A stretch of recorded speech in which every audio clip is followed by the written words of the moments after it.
I recently had one of those whack on the side of the head moments. You know the kind. It's not necessarily dramatic from the outside, but on the inside, something lands.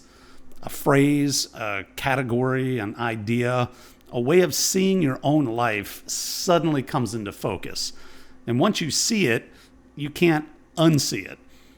Well, that happened to me recently around the phrase spiritual formation. Now, I don't mean that I'd never heard those words before. I'd bumped into them at different times along the way. But there's a difference between hearing a phrase and realizing, oh, this is a category I've needed for years. That was the moment. It was not merely that spiritual formation was some kind of an interesting academic topic. It was not merely that spiritual formation might be useful for pastors or for unusually serious Christians. It was that I needed it desperately. And for much of my life, I did not even know this category had a name. Now, for over 30 years, I've had faith, I've gone to church, I've heard hundreds of sermons, I've read scripture, prayer, worship, shelves of Christian books. I had a sincere desire to follow God. All of those things mattered, but I did not have a clear category for the slow, deep work by which God forms a person over time. Now, I had many of the pieces, but I didn't understand the process. I knew how to ask God to change my circumstances. I did not understand nearly as well how God might be using my circumstances to change me. And that difference matters. Because when life is going well, we probably don't notice the gap.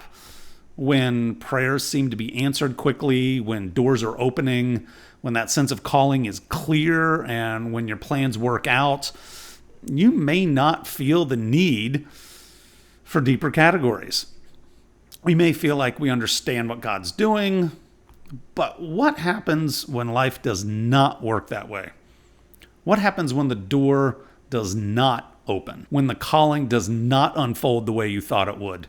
When obedience leads to more confusion instead of clarity? What happens when the dream you thought God was building collapses? When the life you thought you were walking toward does not materialize? That's when I discovered that I needed more than just encouragement or some more Bible verses. I need formation. For a long time, I had categories for many parts of my Christian life. So salvation, faith, service, calling, purpose. I had a category for believing the right things and trying to do the right things. But I did not have a deep enough category for what happens when God reshapes a person in the darkness. I did not truly understand waiting. I did not truly understand disappointment. And I especially did not have a strong enough category for the possibility that God might be doing some of his deepest work in a season that I just wanted him to end. I just wanted it to be over. Now, that's really hard to say. It's even harder to live.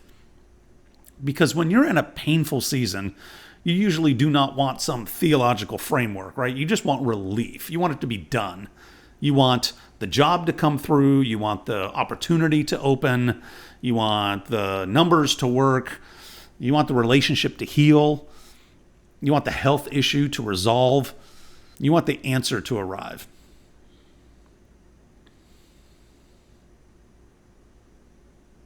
You want God to explain what he is doing. Over time, I began to see that some of the deepest questions were not only about what God was going to do with my circumstances, they were also about what God was doing in me. Who was I becoming? What was being exposed? What fears are driving me? What did I believe about God when the outcome was not what I wanted? What did I believe about myself when the visible fruit was not there? Could I remain with God when I did not understand him or what he was doing? Could I keep walking when the old maps no longer worked? That's the language that I did not always have. And this is why the category of spiritual formation has become so important to me. Spiritual formation is not just some kind of like religious self-improvement. It's not just becoming a more disciplined person and reading the Bible more or praying more. It's not just about adding more spiritual practices to an already overcrowded life.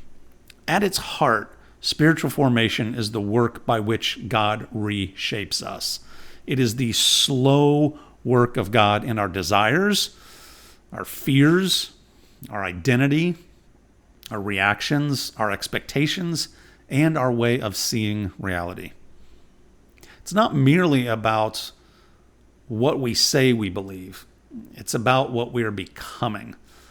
And that is where life gets very real, because disappointment shapes us.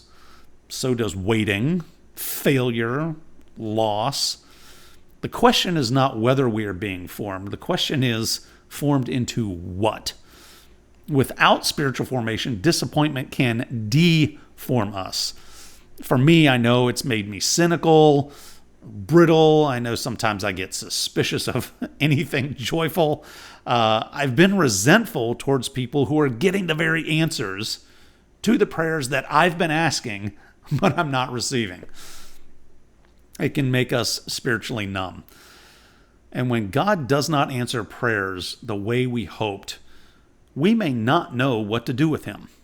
This is where I have needed formation, both as survival and as discipleship, as a way to remain with God when life does not make sense. I think part of why I missed this for so long is that much of my Christian experience has been focused on, do I have the right beliefs? Do I have the right behaviors? Am I serving enough? Do I know my purpose, my calling? Again, those things are not bad, but what about seasons when none of those really come quickly? What about seasons when service is just exhausting? What about seasons when your purpose just feels completely hidden? What about seasons when you're still trying to believe, but all the slogans and the visual things you hang on the wall, right? Those slogans and whatnot. What if they no longer seem strong enough to carry the weight of your actual life? That is where I needed deeper language. I needed language for endurance, surrender, for being completely stripped down. I needed language for slow maturity. I had a lot of language for asking God to do things for me. I had less language for asking God to shape me while I waited. Formation is slow. It is often hidden. It often happens in places we would not have chosen.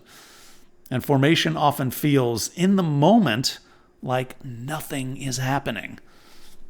That may be one of the hardest parts. When God is forming us, we may not feel very productive. We may not feel impressive or successful. We may not have much to show for it. But something is being worked into us. Something is being revealed. Something is often being healed. Something is being made more true. Maybe the hidden work was not a delay from the real assignment. Maybe the hidden work was part of the assignment. That is a very hard mercy, but it is mercy. Because if God gives us this external fruit without the internal formation, the fruit itself can crush us. If he gives us influence without humility, that influence can deform us. If he gives us opportunity without being rooted, that opportunity can expose how fragile we are. If he gives us success without surrender, success can become its own kind of prison. So maybe God's slow work is not evidence that he's forgotten us. Maybe it's evidence that he's taking us seriously. Maybe you're listening to this and you have faith, but you feel very disoriented. Maybe you love God, but you're extremely tired. Maybe you did what you thought you were supposed to do and life did not work out the way you expected. Maybe you're not openly rejecting God or outright rejecting God, but if you're honest, you're quietly wondering what in the world happened. Maybe you're carrying disappointment that you do not know where to put. Maybe you've been wondering whether you failed, whether you missed God, or whether you got left behind. You may be wondering whether your life has gone off course. I cannot answer every one of those questions for you, but I can say this. Maybe you do not only need a better explanation. Maybe you need a deeper category. Maybe you're not merely stuck. Maybe you're being formed. Spiritual formation gives us language for this slow work of God. It gives us patience with hidden seasons. It gives us a way to interpret disappointment without surrendering to despair. It gives us a vision of becoming, not merely achieving. It gives us a way to process suffering without pretending suffering itself is good. It gives us a deeper picture of maturity than visible success. And for me, it gives me a way to understand parts of my own story that otherwise felt like wasted years. Now, that phrase matters to me, wasted years. Because when life does not go according to plan, it is very easy to look back and think, what was all that for? All the waiting, the setbacks, the closed doors, all the confusion. What was the long obedience for if the outcome did not look like what I thought it would? Those are not small questions. But spiritual formation helps me at least begin to see that God may have been doing more than I realized at the time. He may have been forming a life that could eventually speak to other people in the very places where I once felt most alone. I needed spiritual formation before I knew it had a name. And maybe that's where you are too. Maybe you've been trying to find a quick answer when what you really need is deeper work. Maybe you've been asking, how do I get out of this season? When another question is also waiting to be asked. Who is God shaping me to become while I'm here? That question will not solve everything overnight, but it may help you keep walking. And sometimes, in a season of disappointment, that is a lifeline. So if your life has not gone the way you thought it would, if the calling that you had feels delayed, if the dream feels buried, if the old map is no longer working, I want to invite you to consider this. You may need more than just encouragement. You may need formation. And the God who is not giving you every answer may still be doing a very deep and faithful work in you. Have faith, expect fire, and keep walking.